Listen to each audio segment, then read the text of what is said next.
You all for joining. Very, very excited to be here with you all. Um, Folks in the chat kind of talking about, we got Kim from Northeast Oklahoma. That's dope. I hope I got my AP right on these state evaluations, these state abbreviations. Love to learn how to better connect with people to spread information.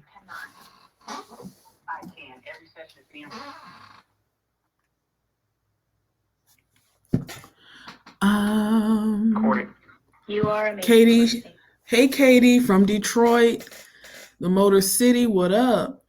Effective dashboard to share across multiple social platforms. Hootsuite.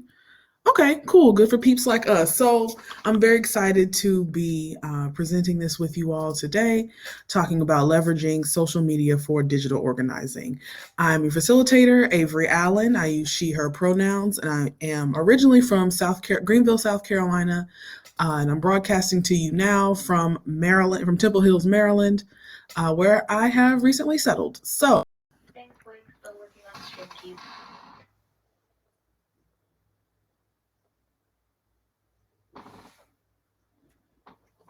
let's get started.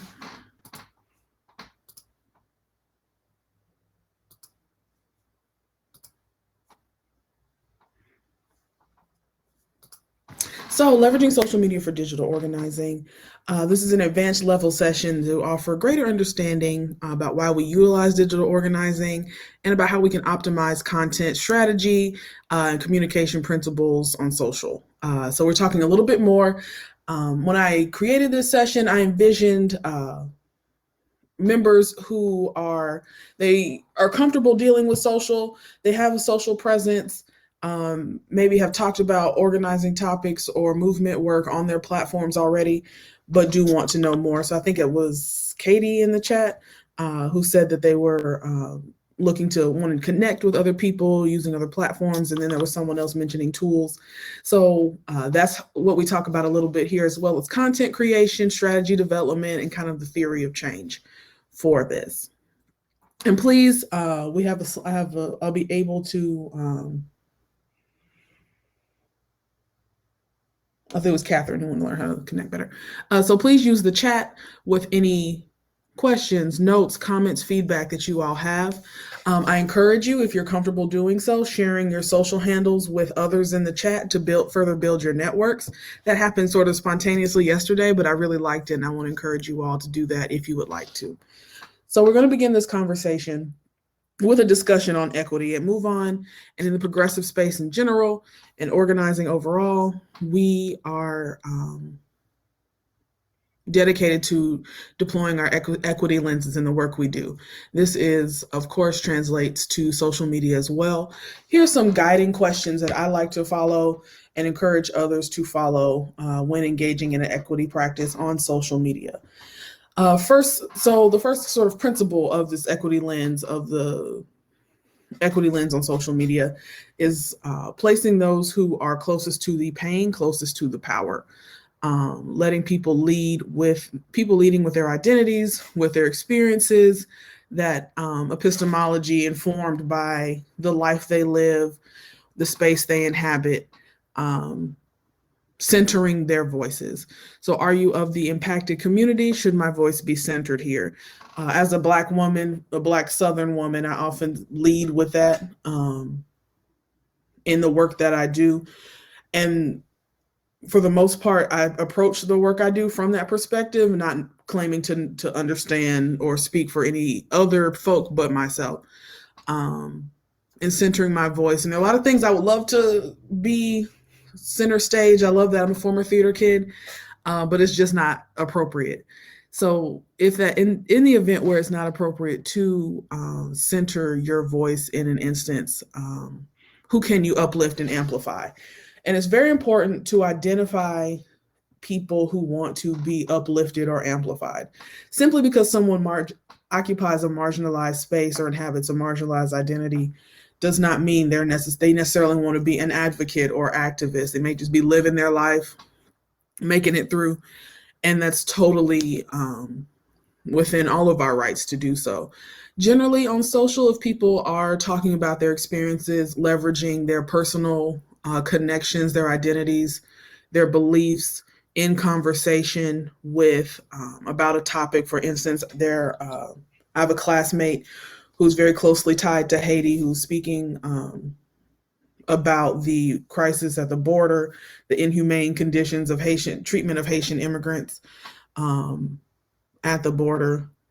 So she create by positioning themselves in that space with that information, it's kind of safe to assume that it'd be okay to retweet that thread or that information to uplift that. And when in doubt, certainly just ask. It's always very important to ask people. Always be kind and respectful, as I'm sure we are. And amplifying those who are more when we do that, we do amplify those who are more marginalized or closer to that pain, putting them closer to the power. How do we set an expectation or kind of a code of conduct for our audiences who we're exposing this person's voice, their experience, their story to? Encouraging people, even the best intentions sometimes are poorly received. When people say, "Oh, teach me, educate me. Oh, I had no idea. What can you tell me more?" Or "I'd love to hear about your particular trauma." We're not we're not doing that. We don't want to exploit people's emotional labor. So certainly, maybe if you quote tweet, or if you're sharing something on Facebook, or if you're stitching a video on TikTok or Reels, making it clear in your caption or with your audience that, hey, let's not bombard this person. We're not tolerating any type of hate speech, racism, sexism, any phobias. We're not doing that. We're going to try to learn something for ourselves first, and then we come here if we want to really engage in dialogue. And finally, Google is your friend. I'm talking a real big game about equity and the practices we encourage, but I Google stuff every single day.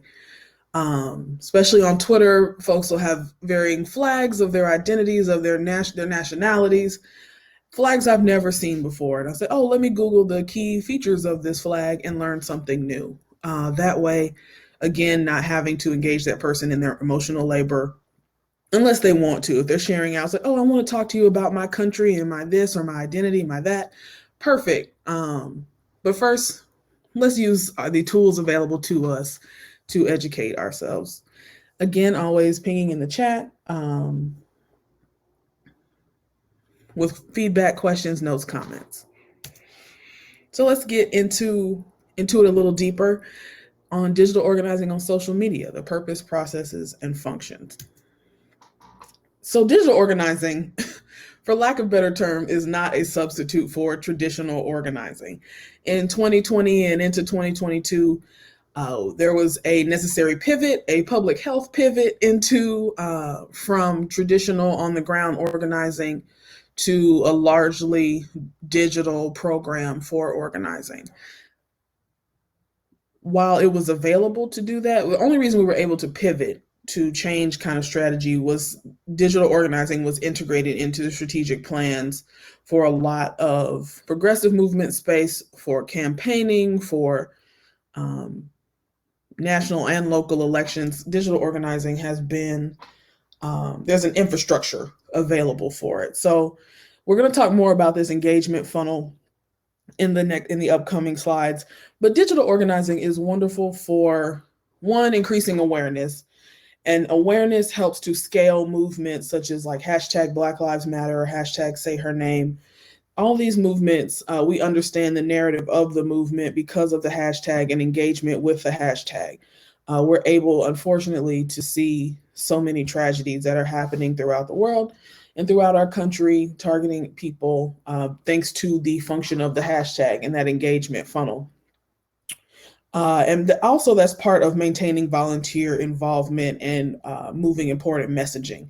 So while there's also, we're exposed to a lot of tragedy and things that are happening in the world, the function of digital organizing also helps us move messaging, grow understanding, keep our volunteers involved, help us recruit new volunteers through that understanding, through that information sharing, and furthering our external brand, external being outside of the organizing center, central organizing sort of space, and into communities, into spaces where we are. And because of social media and the digital platforms, we're able to reach much farther than our specific turf in an area for door knocking, or we can, reach across the sort of geographic boundaries. So there are multiple outlets for digital organizing. It can always sort of come to, how is a hashtag source created? Imani, see your question, noted your question, and we can definitely have a space for questions. Let's get back. I'm gonna get back to it because I think this is a really good question. But to touch on it very briefly, hashtag source is created by creating. There can be some discussion and agreement in the back end, like sort of internal conversation about what the hashtag should be, what information we're going to put out, when are we going to launch it, how are we going to amass use or spread use of that hashtag. So really you're building the ship while you're sailing it type of thing with hashtag creation, but all of that is tied back into the strategy, objectives, and tactics. Because hashtagging is really a tactic to achieve a specific goal outlined in your strategy. So we'll get to it. Thank you for priming us on that. There are multiple outlets. You think of digital organizing, social is top of mind. However, that includes email, mobile broadcast, peer-to-peer, virtual events like our Progressive Power Summit, and social media tools. So, social media content strategy and creation. I think this is the meat of it. I think this is what a lot of folks came for today. So social media digital organizing can function kind of as a base for digital organizing practice. Once incorporating all of the, you can kind of incorporate all these other elements, but that's a super, super big thing. Specifically for social media, you can use it, this awareness, this learning, onboarding, and engagement funnel here.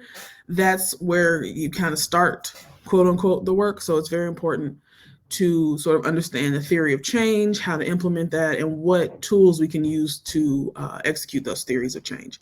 So diffusion of innovation theory was first theorized, conceptualized in the 1960s. So how does this, of course, still using it today in a social space, but it essentially traces the adoption of new ideas, products, technology, etc., throughout a public, a community, an audience. So what we're doing on social media, there are various tiers of innovation. There are innovators, those who are leading the discussion, those who have created the hashtag. Let's use that example from Imani's question, creating the understanding that there is a need for awareness on a particular issue. Let's talk about, for example, let's ground this in hashtag tax the rich. So there's a call, a social understanding that the ultra wealthy are not paying taxes at the same rate as the middle class, lower middle, upper middle, average, rich sort of folk. Understanding, putting together this framework that we need to advocate for there being a fairer tax system so that we can have the social benefits and need and infrastructure we need to have met to advance as a society in the modern era. There are early adopters, so people who are first introduced to this concept, who are first tweeting out tax the rich.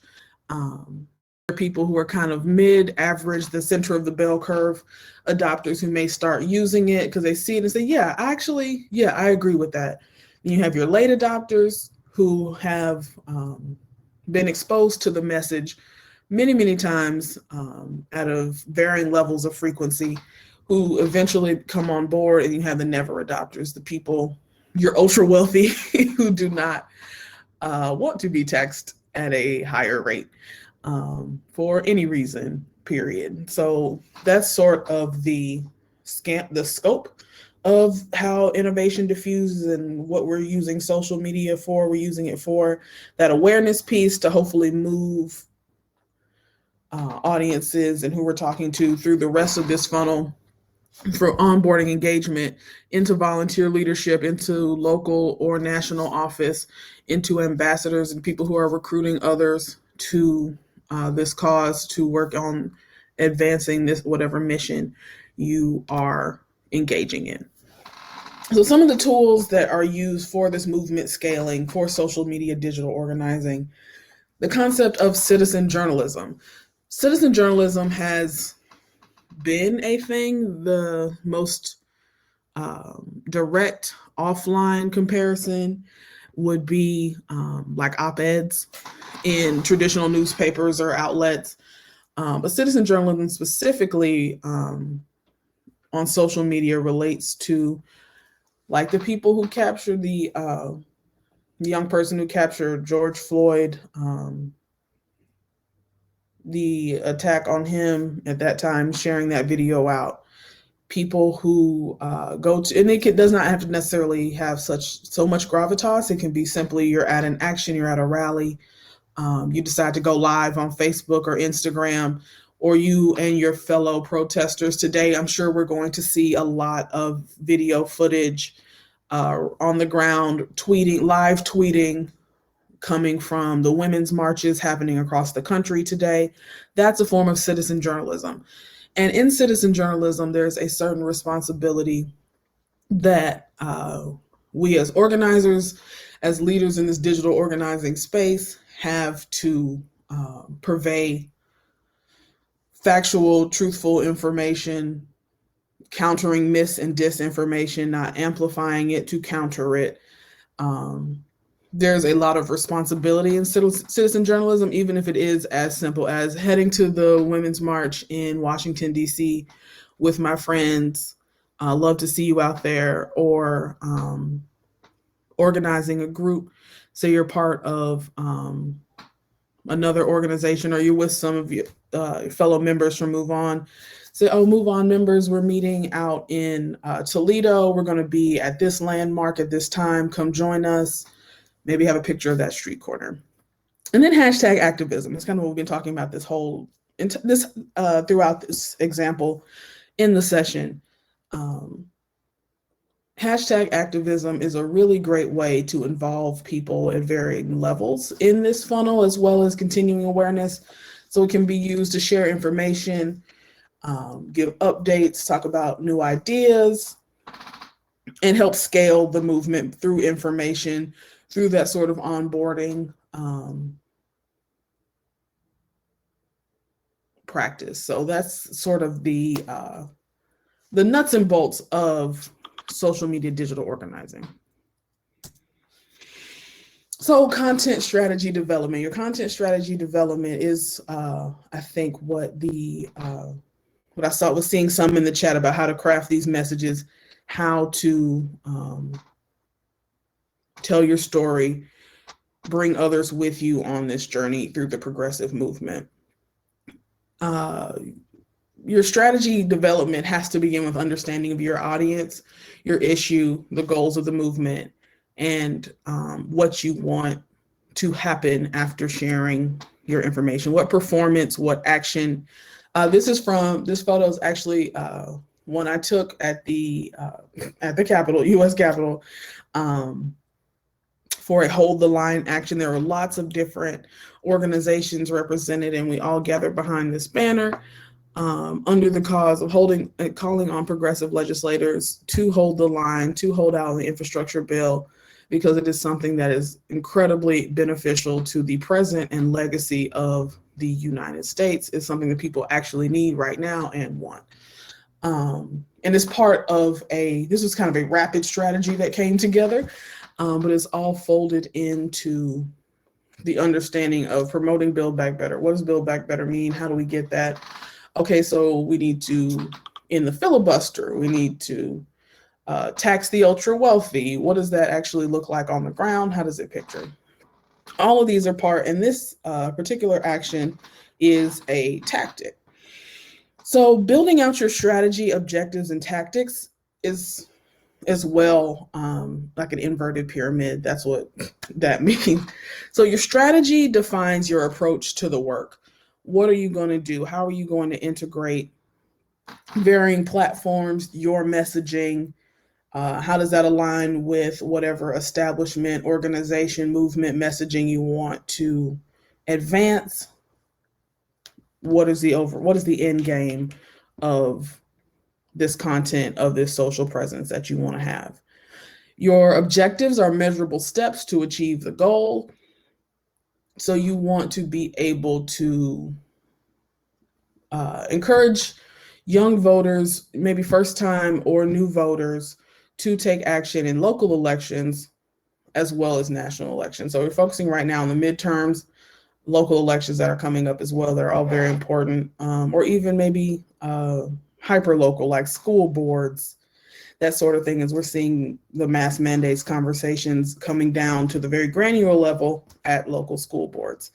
So that's your goal overall. That's what you want to do. The strategy you want to do is develop a social media content strategy for TikTok and Instagram for engagement and information sharing. So what are you going to do? You're going to create your accounts. You're going to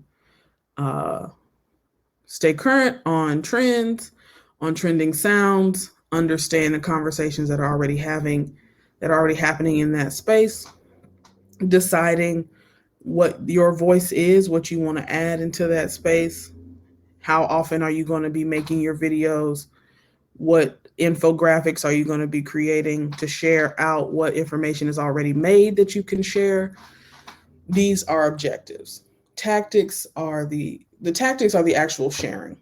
The tactics are, y'all are going to have a rally outside of to use my hometown, Greenville County School District head office. It's the largest school district in the state of South Carolina, certainly there, but possibly in the world. Like it's like 25 schools in this school district. Wild stuff. But one of the tactics you're going to do is you're going to have a big banner, you're going to have a band, and you're going to stand outside there, and you're going to encourage people through TikTok to come to this rally, to this event, or you're going to have a virtual rally. We're using hashtag mass safety for kids, something, using a hashtag to share information about the importance of, while there are many safe and effective vaccines available, children under the age of 12 aren't eligible. Masks are a great way to keep them safe. Help us urge our local leaders to protect young people, etc. So that's a brief example of strategy, objectives, and tactics in social media content strategy development. And of course, smart metrics. I feel like smart metrics at this point are a cliche, but they actually really do work. Oh yeah, Canva and Adobe Spark, love those. We're definitely going to get into that a little bit as well for content creation tools. But the specific, measurable, and attainable, relevant, and timely metrics for how to measure if your content is effective. So there are built-in tools. Every social platform has some kind of monitoring analytics. However, those often aren't available unless you are you have your own group page or a organization page, and that's also a really good idea to scale those, understanding how to get into those tools. However, something I like to personally do, and I encourage, is engagement monitoring. It's an informal way of analytics gathering. In your posts, you notice that you have, if you go live from events, your viewers are really engaged. They like asking questions, and especially answering questions back, kind of like we're doing in this chat and with the presentation. I'm watching to see how y'all are jumping in. I love the engagement that's going on in there, and seeing what you want to talk about. People are always coming and say, "Ooh, I didn't know that. Love that." Sharing that, tagging other people in your, say, Instagram carousels, or sharing them to their story from your organization, from your platform, what you're sharing out, what you've created. That's a good indicator that that's working. So continuing to build out that sort of model. That's one way you can put this establishment, put your smart metrics into work. So social media content creation. I feel like this is the exciting part everyone's been waiting for, that I've talked through all the nuts and bolts of the strategy development. And a key feature of content that you're using for your social media to persuade, to inform, is guided by communication principles that apply when crafting your messaging to support your overall strategy. Your ethos, the ethics and credibility that you're bringing to the platform, to your space, the emotional connection that you're making, the logical and reason arguments that you are using to counter, say, misinformation about. At some point, I think there was some disinformation going around about, it's like, oh, Biden wants to tax everybody who makes over $100,000. He's going to take 30% of your income and so on, so on, so. So yeah, well, that's kind of how it always happened. But so that's what it means when they tax the rich, and that's what they want you to be poor. No, like that's not sort of the case, but that's appealing to those logical fallacies and calling on kind of fear mongering. And countering, how you counter that is with your ethos, pathos, and logos. Because there's an assumption of authority on social media in general. Part of that citizen journalism, just as we want to deploy our citizen journalism to show what we're doing, kind of show what's happening on the ground, informing about issues and policy that's important to us and to the progressive movement. There are others who are sharing that out. They're on their YouTubes making wild claims, not backing it up with any sort of citation. They are a real loud, real brash bunch. And because they have a platform that's seen as authoritative, and that authority conveys a certain level of credibility, and their logic, because of their credibility, is assumed to be accurate or truthful or fair, because like on social platforms. And then there's also an assertion of value as well. So if a prominent figure tweets out a thing or shares a thing that may have a low truth value, there may be a low ethos, low pathos, low logos in that content. It's still seen as credible and as authoritative because of that. So understanding that, asserting the value of your content through the design. So this here, and actually our lovely session leader led on this campaign. So Your Vote is Power campaign. I'm sure many of you all as members took part in that or received a sticker or poster, etc. with this campaign. The digital wing of this social campaign that we led through last election season was really targeted on Twitter. We did a lot of education and a lot of engagement with really eye-catching graphics, things that are highly shareable, and including that swipe up feature to point folks back to more information of what we're doing. Hence, asserting the value that we're putting of the look of the thing, the content of the thing, as well as our positionality as an organization, and people share their positionality to the movement overall. So understanding the moment of your message is key to crafting your message. Here are a few guidelines, steps to actually crafting your message. Determine the issue to address. I'm going to do a brief sort of example when we get through these in just a moment. So determining the issue to address, defining your audience, deciding where your content should live, and let that platform sort of guide your content. For example, if I want to talk about voting rights on Facebook to people who may be registered to vote, but they have not voted in it's maybe been about 2 or 3 local election cycles they haven't voted in. They maybe did not vote in the last presidential election, but they're interested in the concept of voting. They're familiar with voting. That's who I want to speak to.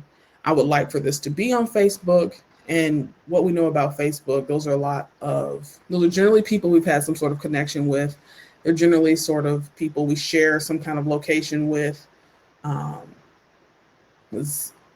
been on Facebook for about 10 years now. And and they're all folks I went to high school with, and etc. I did want to pause to acknowledge Chuck's statement. Can you share more about points of intervention when it comes to understanding the moment? Sure. So points of intervention in understanding the moment is purpose. What is the point? Why is this moment important? What is it? Who's involved? Where is it? Why is it happening? Sort of the urgency factor, the immediacy. Where is it occurring? Who is impacted? What is that impact? Why is action necessary? And then the call to action. So what can we do about it? Are we petitioning? Are we marching? Are we rallying? Are we phone banking, text banking? Are we what role is electoral politics in this? So those are three kind of deciding points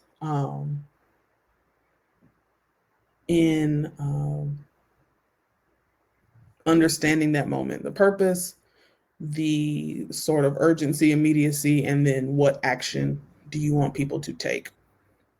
So using those kind of 3 points, talking about voting rights in this example of, I want to encourage sort of dormant voters to reactivate, to get involved, as well as maybe call their senators, urge them to pass the Freedom of the Vote Act. So a post I would make would be about my grandmother was one of the first Black people in Greenville to break the post-Reconstruction ban on the Black vote in our town. So for 78 years, there had not been a Black person casting a ballot in an election in this area. And I have a photo. I keep forgetting to post it. However, so there's this photo, this picture of someone voting in I believe it's 47, 48. There's my grandmother voting and my great uncles around her also voting. And I've grown up with that story, with that legacy, and this image kind of burned into my head. So the message I would create telling this story, so, well, I'd share the picture on Facebook, and my caption would say, voting is something that means a lot more to me than just putting my name, putting my ballot, turning it in. Growing up hearing about the role, specifically the courage of my grandmother having to face a literacy test, going out to vote, facing potential physical violence or any sort of harm just to practice her constitutional right to democratically elect leaders in this country has made it more than a practice. It's something that we get to do. It's a fight. It is a legacy that has been handed down through a fight. We've had big wins. Those wins have been protected and defended, and it's on us, our generation, and our time to uphold that legacy. I'm taking action for this. I've started a petition. I'm going to deliver it to our state representatives or our representatives in Congress to encourage them to pass this very important legislation that protects and defends and guarantees the right to vote. Join me in this legacy and in this fight. That's sort of how you define your audience. That's kind of the long game of that process. It feels like a very, very long process, but I'm sure everybody sort of has a voice, has their points, the way they address, the way they finesse their content, the way they speak, the personality you bring to your content is very important in how you craft your message and center it in that moment. Check in the chat, see if there's what other questions, notes, comments you all may have. Please be sure to drop those in there. Also loving these like tips and things y'all are sharing. Very, very collaborative. We love to see it. So more about content creation. Here's Canva. I think it was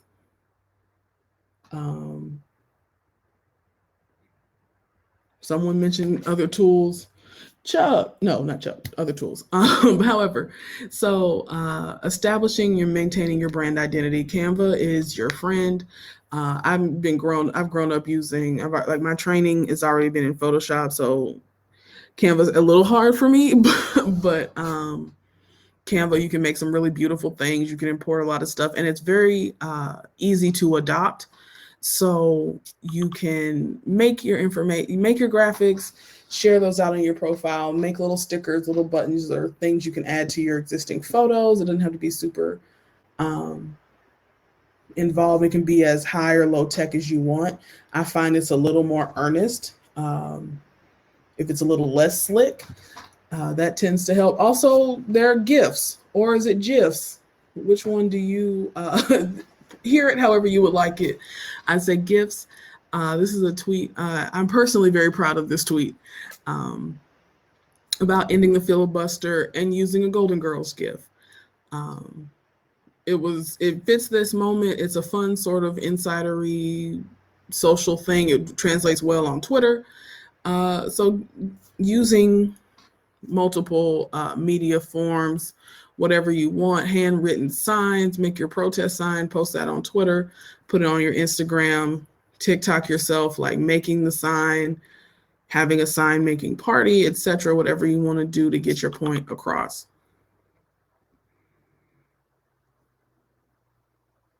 Oh, yes. Thank you, Celine, for bringing this up. Alt text, accessibility, very, very important to sharing your message. Making sure that your audience, no matter who they are, what accessibility needs they have, they can get to it. So including alt text is really great for screen readers because they'll read out the description of it so folks can get a picture and understand what your content's actually communicating. Also, fast fact about hashtags. When you are making hashtags, capitalizing the first letter of each word also helps screen readers, or else they'll try to read it as all one word. So breaking that capital letter is a signal to break them up. So that makes your hashtag more accessible as well. We're always,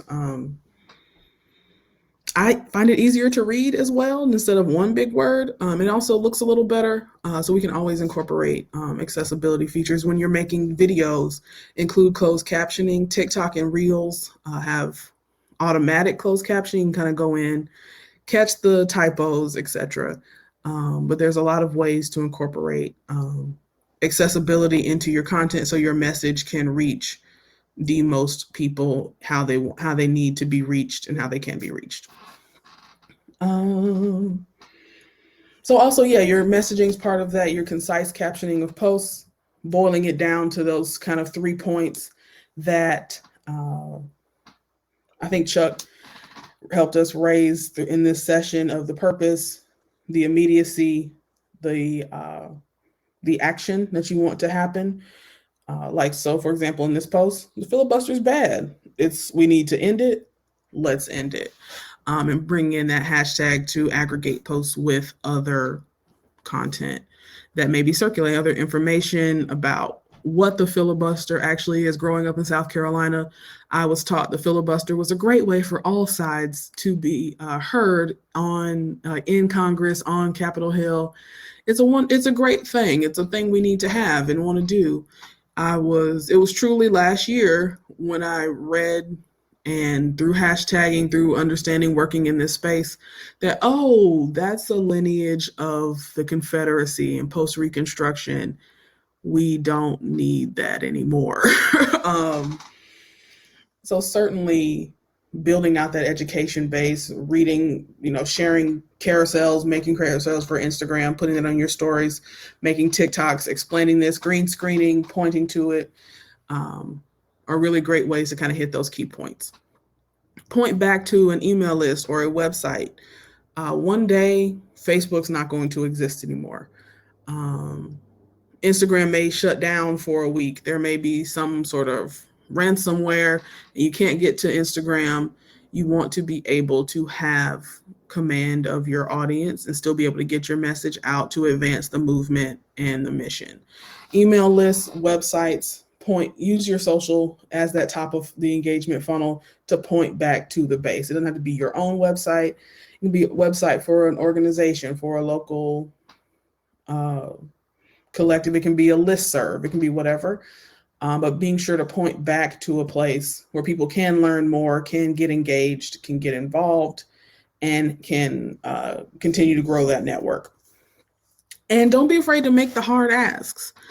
It can be tough saying, I need 7 people right now, like to commit to joining me to phone bank next week to talk about reproductive rights, to make calls to our Congress, to make calls to our Congress folk, make calls to a local list, but we have to do those hard asks. Oh, thank you, Larry. Love this. So that is social media content creation.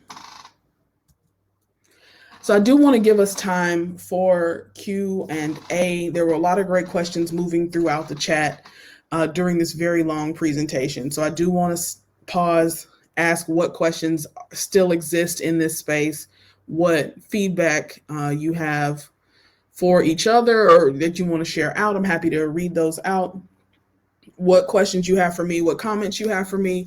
This is a collaborative, co-creative space. Definitely always want to be able to learn more from you all, from your experiences. Happy to speak more about something. So let me know what's up. Let me hear you.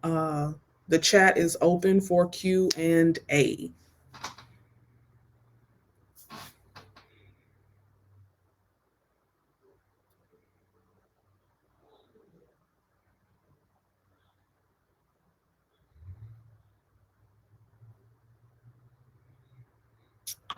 Oh, where else can you find me? Oh, I am on all of the platforms. I actually can't see the chat. Our dear session leader is monitoring the chat, but I'm on Twitter. I'm at _A Allen on Twitter. I mostly just talk about the stuff I like, which is what we do in the shadows and whatever is the hot new food craze. But you're welcome to follow me. I love to connect with our members and learn more about you all.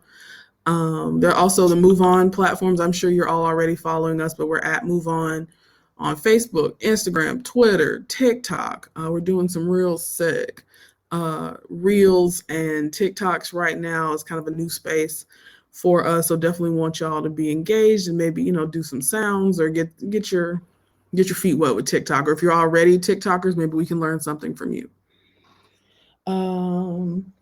Thank you for putting my handle in the chat. What other questions? I think we have a little bit of time. I think I talked too fast. So what points may I review? What things can I expand on? How are we feeling? Yes, so this session is being recorded. This PowerPoint, I believe will be available, but certainly the session will be recorded. It's being recorded and will be available.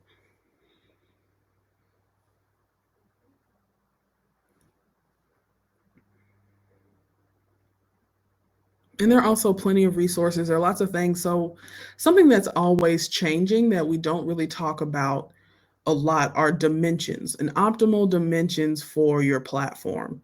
I always have to Google Facebook cover image 2021, deploying that little Boolean logic on these for search engines to get the best template for what size of what graphic can be created. Generally, a 1080 by 1080 is good for all the platforms. It's a square.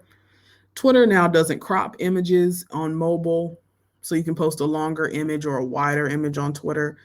But get creative with it. Push it to your limits.